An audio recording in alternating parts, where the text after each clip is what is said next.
This time on Essex Speed Workshop. We go to Le Mans.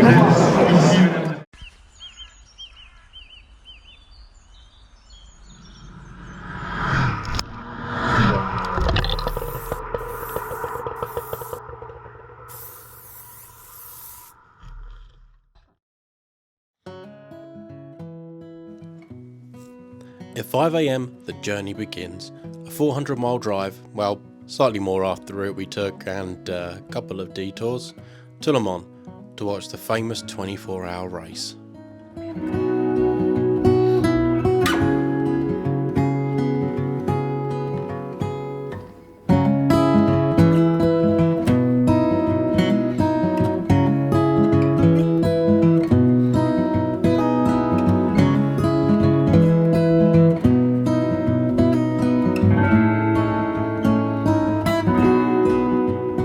With a bit of luck, we hit no traffic on our way to the Eurotunnel and we were able to get onto an earlier train. Fantastic!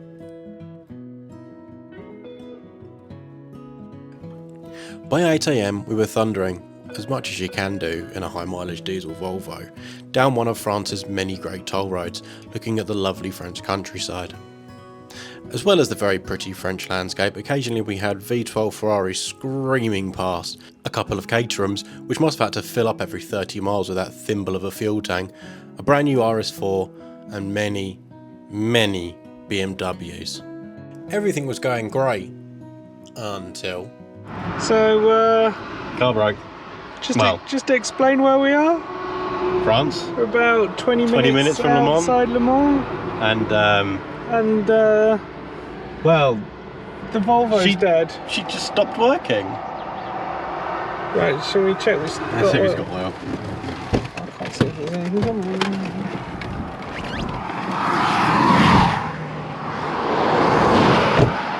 What's funny is I didn't even think about checking for oil when I'm in the petrol station. Yeah. Hello. There's less than there was, but there is some. There's less than there was, but there is some. So she was three crosses down when we left, and we've done what, I've done 400 miles since then. Yeah, but it has got some. It has got oil. And maybe she's just out of fuel. That's gonna suck. Yeah, but it usually stutters before it runs out. True. Turn it on?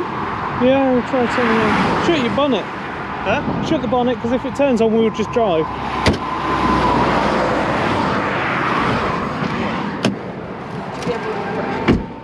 Ha ha ha. Hey, just going on the story we had earlier today.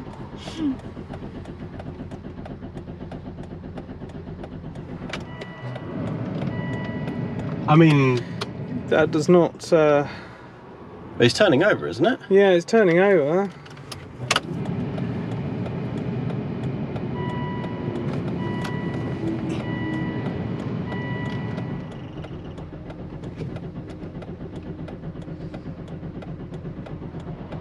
The ABS light's just flashed. Maybe it has run out of diesel? Possibly. Oh, damn it. The ABD2 thing's not on. It's got no more arrow lights on there. The red one's gone. It's not in here. But it had fuel. The gauge goes up, Yeah. which usually suggests it's got fuel.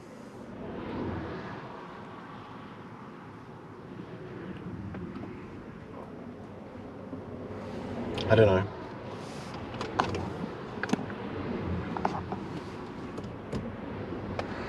Suggestions? RAC? It wasn't hot, was it?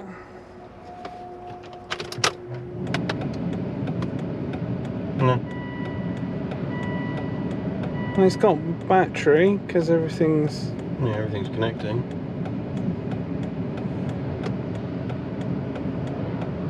Shall we let it cool down a bit and try it again in a minute? Yeah, okay. Yeah, so we didn't run out of diesel. The gauge header was just hitting the red, which is about 1/8 of a tank left. We then split the party. I went to use the orange box as per Le RAC Europe, and the other two started to wade through the 4-foot high cornfield. As luck would have it, a lovely lady who works for the toll road came by and phoned for a local recovery company to come and help. He then proceeded to take us about 15 minutes north of where we were to his garage, and then he unloaded the Volvo, pulled a tank of diesel from under his truck, put some fuel in, and lo and behold, the Volvo started. We can now carry our journey on to Le Mans. Once we got into the campsite, we picked a spot to put the tents up, just as it started to rain. And with that, we went to the racetrack. They had many of the previous winners of the 24-hour race out on the start-finish straight. The sound was majestic.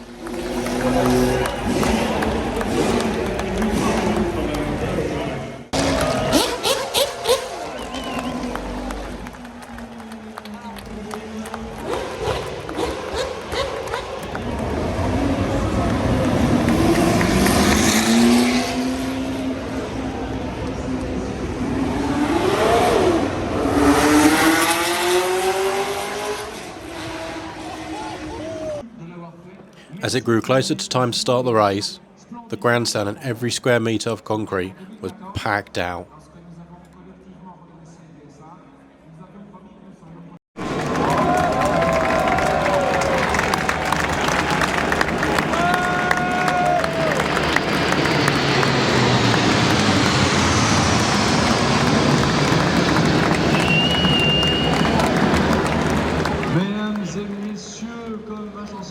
What a way to start a race.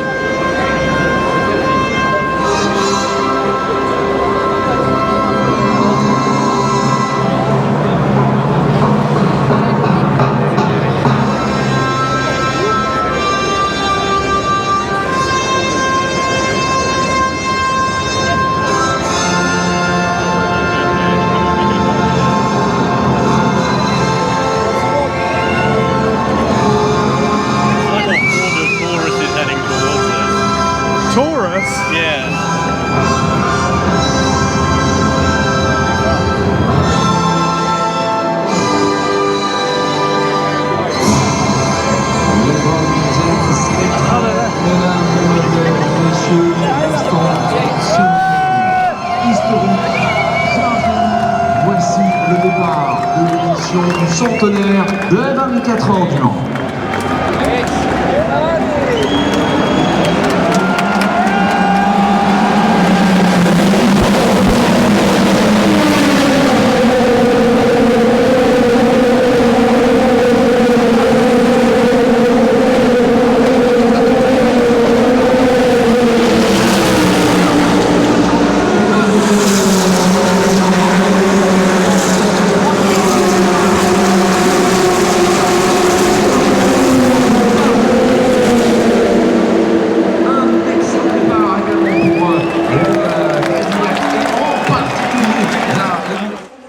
The racing was some of the best around, with everyone pushing from the first lap all the way to the end.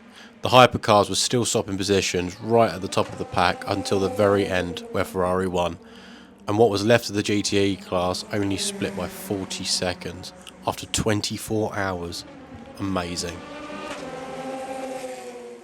Et voilà qui repasse, mesdames et messieurs, le groupe de tête, en tout cas.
L'arrêt de la corvette était très sensible qui va être relayé. Sarabo qui replace la force des Iron Dames en tête des 24 heures. Anne, venons, après de 27 ici depuis le début de cette semaine d'avoir une interview chez Toyota, vous savez. And that's a wrap on the 24-hour race at Le Mans. The trip back to Essex was mostly uneventful, apart from missing our train, being booked onto the 4:30am, despite there being slots that we could have been booked on for the 1:30am. Anyway, we ended up sneaking onto that 1:30am train, which didn't leave until 2, then took an hour to cross, so we got back to Folkestone around 2am UK time, followed by a 2-hour drive back to Essex. Anyway, despite that, overall it was a fantastic trip. We got an amazing story to tell for the journey, as well as watching some unbelievably close racing. Are we going to go back? Hell yes.